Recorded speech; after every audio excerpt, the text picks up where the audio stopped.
velocitat important. El mateix gràfic d'abans de la zona euro referit a Espanya. Línia blava PIB, línia blava endeutament, línia vermella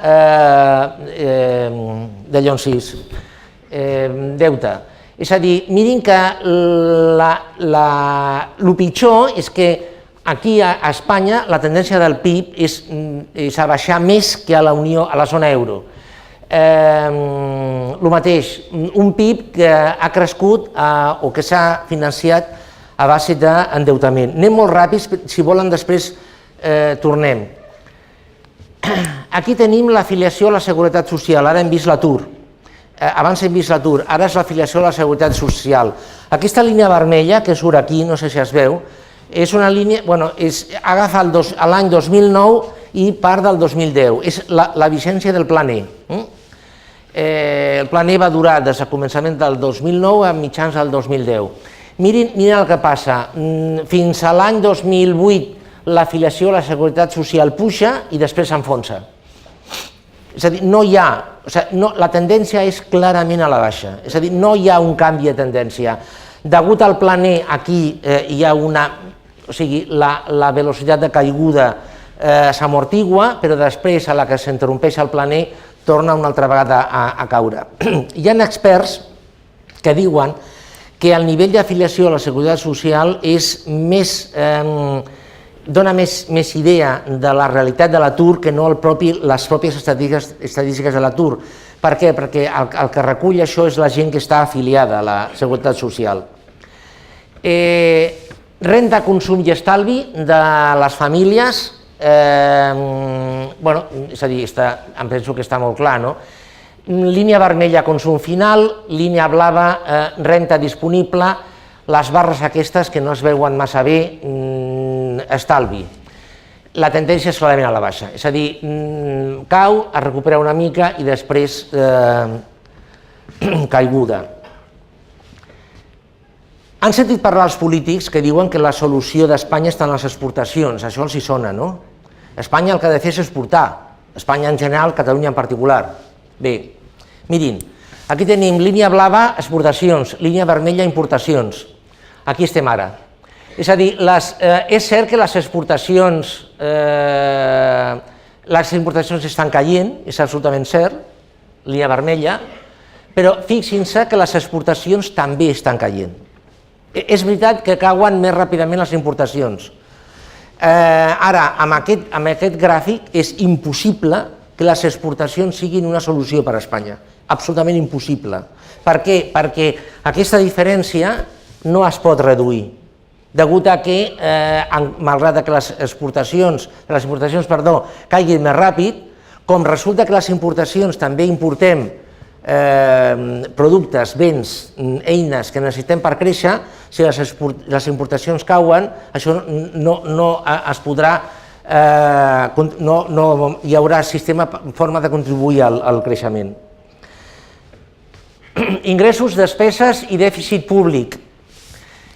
Les retallades, línia vermella, despesa. S'està retallant molt a Espanya la despesa pública, està caient la despesa, sí?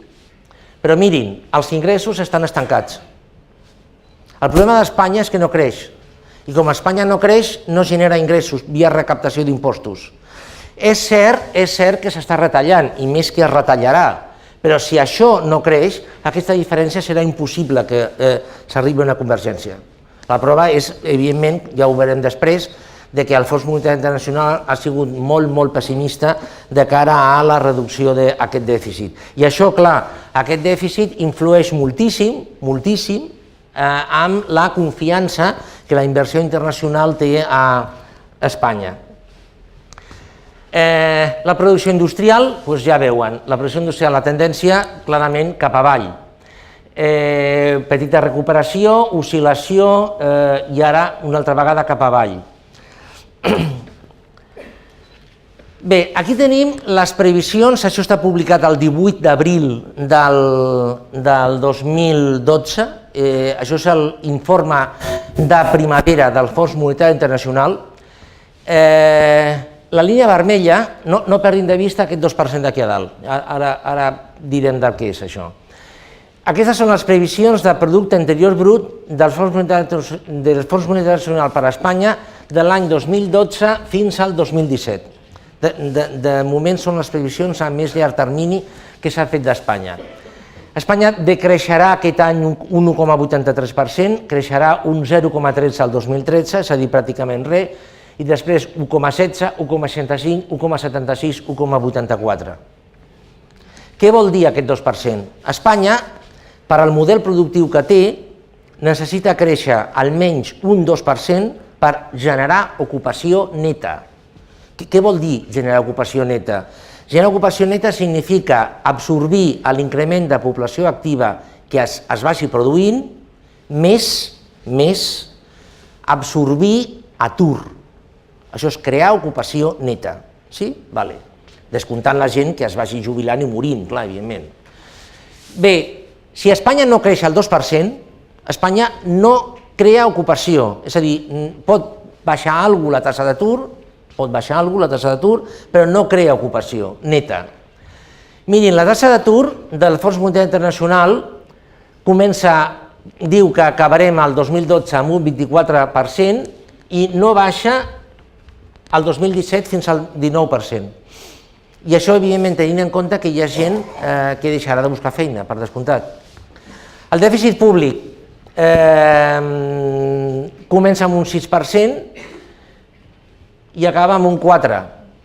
El deute públic, atenció ara, comença amb un 79%, els recordo que el 2011 es va acabar, ho hem vist abans, amb un 65%. Aquest any, diu el Fons Monetari Internacional que acabarem amb un 79% i que el 2017 tindrem un 91,95%. Ara es preguntaran, bueno, i per què aquest increment de deute públic? Per dues raons, bàsicament. Primer, perquè el deute es tindrà de refinanciar i segon, perquè es tindrà de salvar la banca. Via què? Via deute públic. Aquí tenim el creixement de deute públic d'Espanya. La despesa exterior, el saldo exterior, el que comentàvem abans, que la nostra salvació vingui per les exportacions. El saldo exterior clarament negatiu. A més concretament a dins d'Espanya, analitzant els trossos d'Espanya, els trossos en els que està dividit Espanya, les regions, això que diuen les comunitats autònomes, tenim un problema especialment important. Aquí tenim les balances fiscals de les regions espanyoles a l'any 2005. Ara diran, i per què del 2005, per què tan vell? Perquè és l'única dada oficial que el Gobierno del Reino de España ha publicat, el 2005. L'any passat el govern va prometre que al setembre del 2011 publicaria les dades del 2009. No ho va fer i cap partit polític li va reclamar, cap ni un. Bé, les línies blaves indiquen les regions que reben diners de les regions que donen, que són les línies vermelles. Per això les línies blaves signifiquen superàvit fiscal de les regions i les línies vermelles signifiquen dèficit fiscal de les regions. Com es llegeix aquest gràfic? Aquest gràfic es llegeix de la següent manera. Per exemple, Extremadura té un superàvit fiscal del 17,78% del PIB. És a dir, que Extremadura rep de fora d'Extremadura el 17,78% del seu PIB. D'on el rep? Ho rep d'aquestes regions d'aquí. Principat d'Astúries, el 14,33%, Galícia, el 8,19%, Castilla i León, el 7,57%, etc. I les regions vermelles, el que significa això és que estan donant a fora el què? Per exemple, a Catalunya, el 8,70% del seu PIB. És a dir, les regions en línia vermella donen a les de línia blava, de forma tal que, evidentment, aquests diners van a fora i no tornen. Clar, ara diran vostès, bueno, i el 8,70%, això és molt o és poc? Quan és això? uns 16.000 milions d'euros, aproximadament. És a dir, si per un miracle del mago Merlín o de no sé qui, aquests 18 milions d'euros es quedessin a Catalunya, i això no és política, el dèficit propi de Catalunya desapareixeria totalment i en 3 anys liquidaríem el deute públic de Catalunya. Clar, aquest és un problema, com poden vostès entendre, d'una dimensió bestial, perquè a tot això que estem dient d'Espanya, se'n recorden, no?, tot el que hem comentat d'Espanya, clar, afegint aquest gràfic ja no és exactament igual. Per què? Perquè Espanya té els problemes que té, evidentment, això és un fet. Espanya té els problemes que té. El que passa és que no tota Espanya està igual de malament. No tota Espanya té els mateixos problemes, ni la mateixa tipologia de problemes. I atenció ara, no tota Espanya té les mateixes expectatives o possibilitats. Aquest és un tema, portem d'això parlant uns 5 minuts aproximadament. Vostès m'han sentit parlar de política? No, veritat. Aquest és un tema que no és polític. No és polític, és un problema exclusivament econòmic. El problema és que els polítics han polititzat aquest tema, perquè és molt més fàcil tractar-lo des d'una perspectiva política que econòmica. Si es tracta des d'una perspectiva política, es parla molt i es parla molt.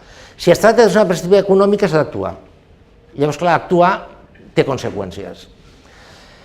Bé, el nou model, aquesta crisi sistèmica, hem de canviar de model, el model nou, evidentment, ha de ser diferent.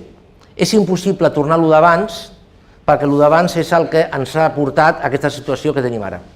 Això és impossible. És a dir, hem d'utilitzar altres eines.